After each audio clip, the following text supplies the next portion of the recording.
And then when you add to that any youth events or anything like that on the weekends, dude, I'm always there. Always.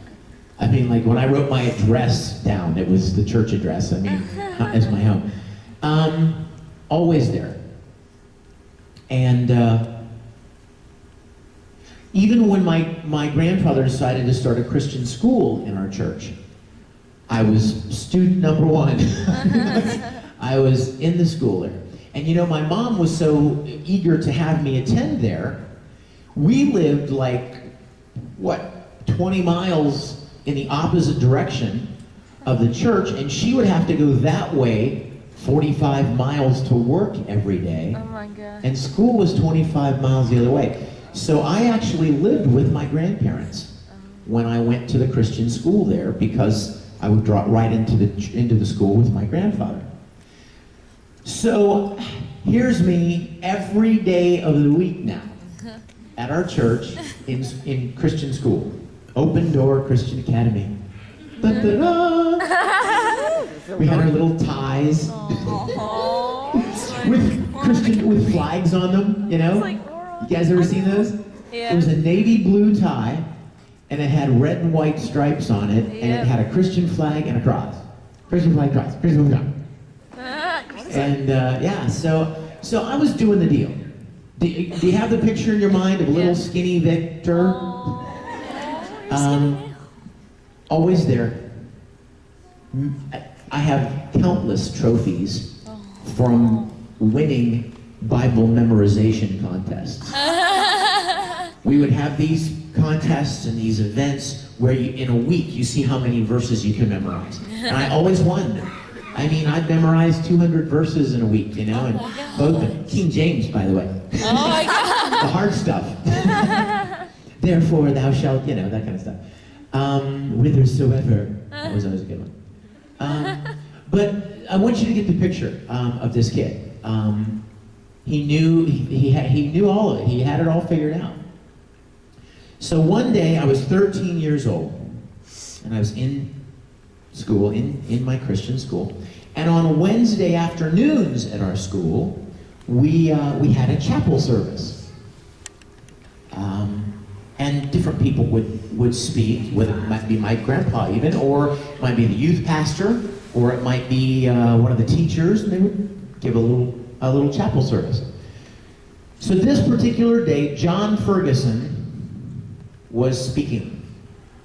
And he was speaking on a passage that I have right here on my iPhone, my iBible, my Bible. And I'm going to read it to you. Is that okay? Yeah. Yes. Oh, he's reading the Bible. I know, cool, right? Matthew 7. Now, I have become a big fan of a very contemporary translation called The Message. I grew up on the King James. And I think one thing that has happened over the years is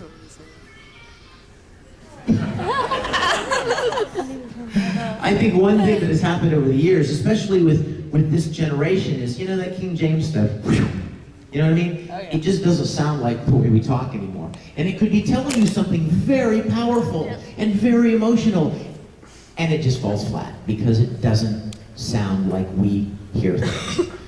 So I'm going to read this to you first in the King James, and then I'm going to read it to you in the Message, okay? Okay. So you'll get a kick out of the difference in the translation, and I think you'll see how impactful it can be if it's in a translation, in using wording that we would use. Okay, ready? Here we go. Oh, by the way, this is Jesus talking. Okay? I don't mean me, I mean. I know Jesus. No, that's not what I mean. Matthew 7, starting with verse 21. You ready? Not everyone that saith unto me, Lord, Lord, shall enter into the kingdom of heaven, but he that doeth the will of my Father which is in heaven. Many will say to me in that day, Lord, Lord, have we not prophesied in thy name? Have we not cast out devils, and in thy name done many wonderful works? And then I will profess unto them, I never knew you. Got it? Mm-hmm. Here comes the Message version. This is so awesome. It really is. Ready? Yeah. Knowing the correct password, saying master, master, for instance, isn't going to get you anywhere with me.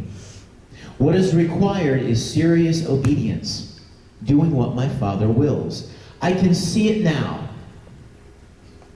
Thousands strutting up at the final judgment and saying unto me, Master, we preached the message. We bashed the demons. Our God-sponsored projects had everyone talking. And do you know what I'm going to say? You missed the boat. Oh. All you did was use me to make yourselves important. You don't impress me one bit. You're out of here.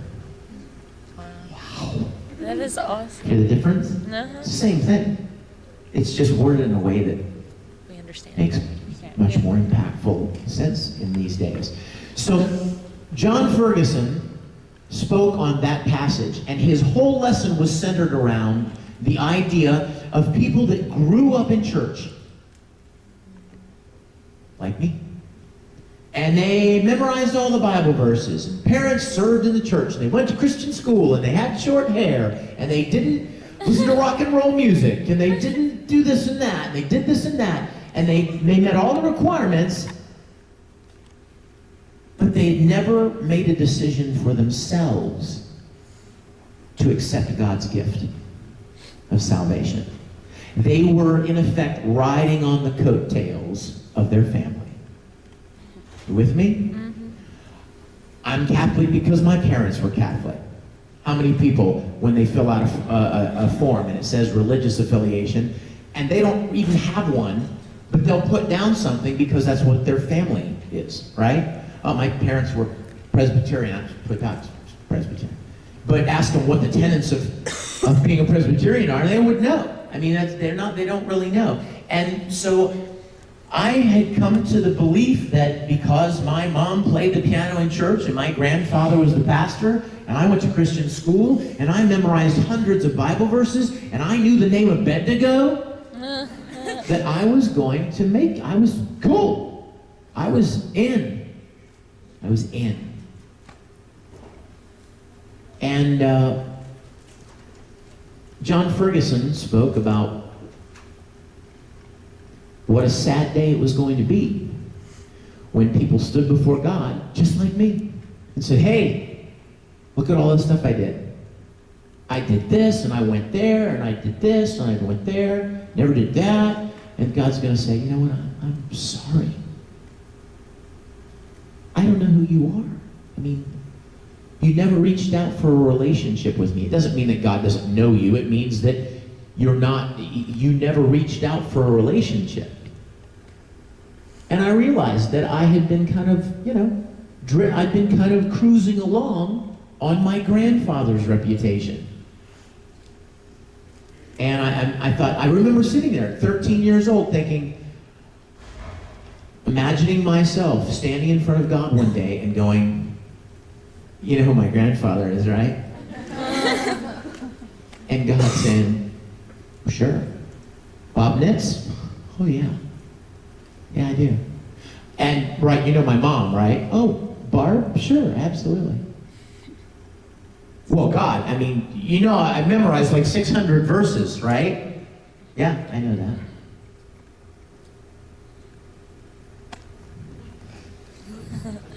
You see where I'm going with this?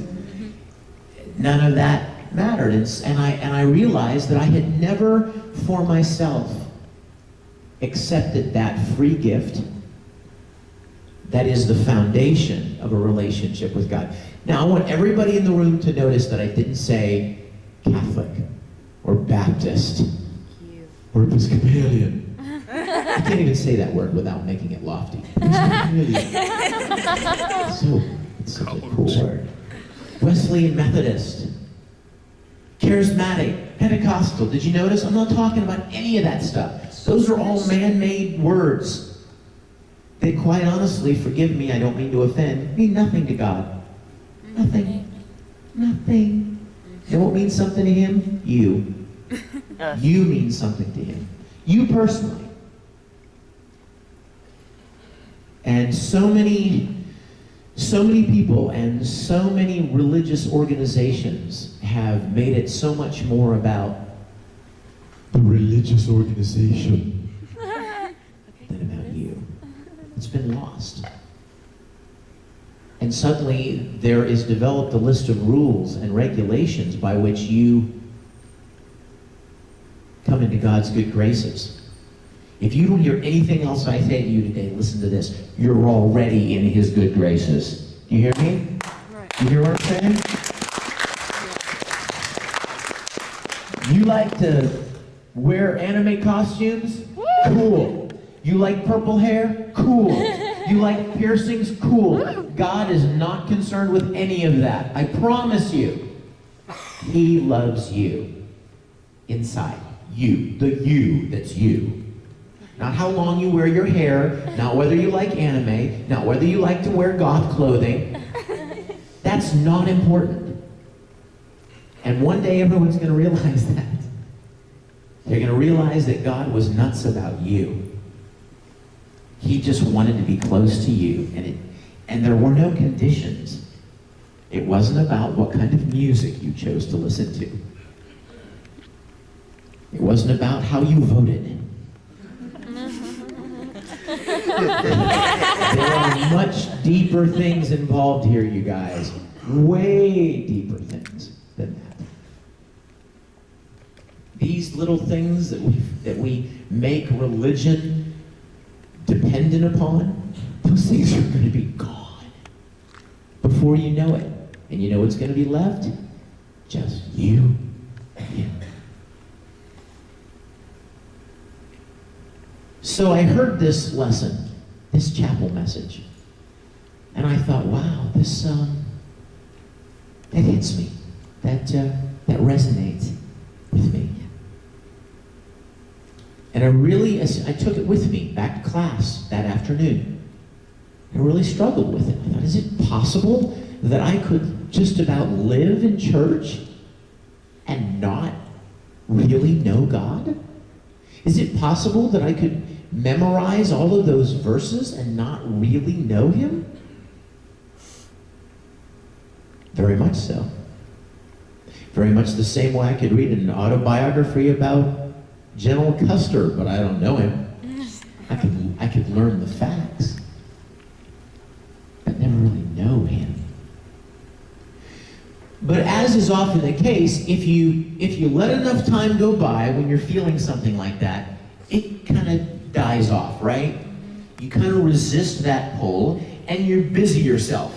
You busy yourself with other things. Oh, I got to get back to work. I got to get to school. I got to whatever.